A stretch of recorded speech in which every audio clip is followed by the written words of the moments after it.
SwordQuest WaterWorld for the Atari 2600, developed and published by Atari. It was released for their video computer system in February of 1984. Designed by Todd Fry, you take control of your explorer self once more, and have to explore the new rooms while finding objects and avoiding obstacles, so you can rack up the secrets.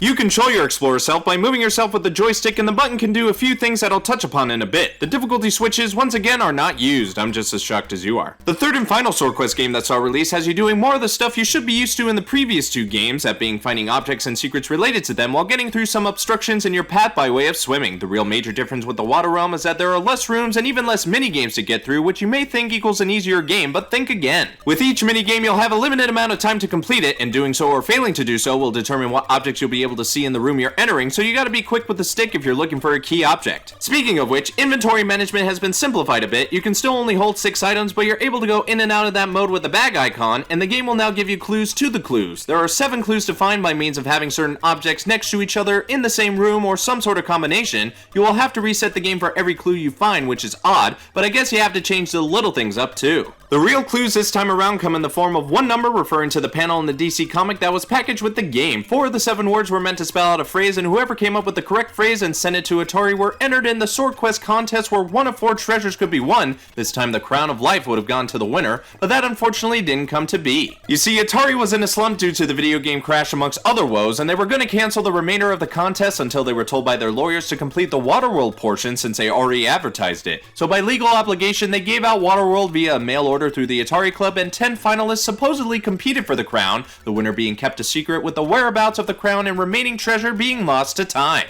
Overall, this is an okay title, but an unfortunate end to what could have been a memorable contest. I'd like to believe the treasures are in the possession of the Tremels, but they were more than likely melted back down by the Franklin Mint, the company commissioned to make the treasures. We can only hope that the crown, Philosopher's Stone, and the final prize, the Sword of Ultimate Sorcery, will be found, as well as a prototype for the unreleased Air World, so the quest can have a better, happier ending.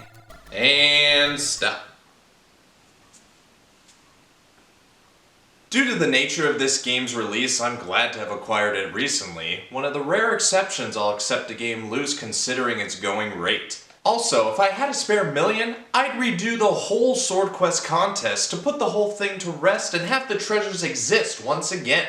A set for the winners, and a set for myself, cause come on, that shit's cool. Thanks for watching, guys. Be sure to like, share, and comment on the video. And if you want to see more quick views, go ahead and hit that subscribe button. This is BrianTheBlue, and I'll see you next time.